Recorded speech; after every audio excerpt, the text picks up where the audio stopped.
লক্ষ্যটা মোটে 120 রানের, যদিও এই মাঠে এটাও পাহাড় সম। যা না জানার কথা নয় পাকিস্তানের। বিষয়টি জানতো তারা, কঠিন হতে চলেছে ম্যাচ। এমন লক্ষ্য শুরুটা মন্দ হয়নি পাকিস্তানের। একটা সময় পর্যন্ত 2 উইকেটে 72 রান ছিল পাকিস্তানের, অর্থাৎ ম্যাচ জয়ের খুব কাছেই ছিল দলটি। তাছাড়া অভিজ্ঞ ওপেনার মোহাম্মদ রিজওয়ান তখনও উইকেটে। স্বাভাবিকভাবেই বড় জয়ের স্বপ্ন দেখছিলেন দলটির সমর্থকরা। পাকিস্তান কোচ গ্যারি কার্লস্টেনও এর ব্যতিক্রম নয়।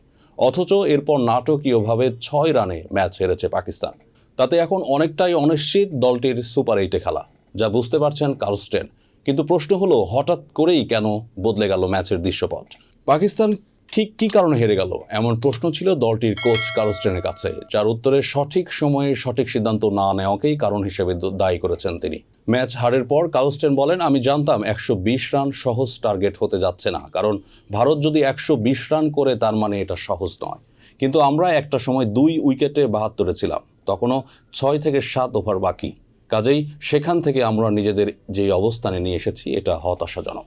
ম্যাচ হারের কারণ হিসেবে কার্লস্টেন বলেন, হয়তো আমরা এতটা ভালো সিদ্ধান্ত নিতে পারিনি। আমার মনে হয় খেলার গুরুত্বপূর্ণ পর্যায়ে আমরা কিছু খারাপ সিদ্ধান্ত নিয়েছিলাম। রিজওয়ান আমাদের জন্য ভালো খেলছিল, আমরা জানতামও এটা ব্যাট করার জন্য কঠিন উইকেট। এরপরও আমরা বেশ ভালোভাবেই চেস করতে পারতাম, কিন্তু শেষ পর্যন্ত সেটি হলো না।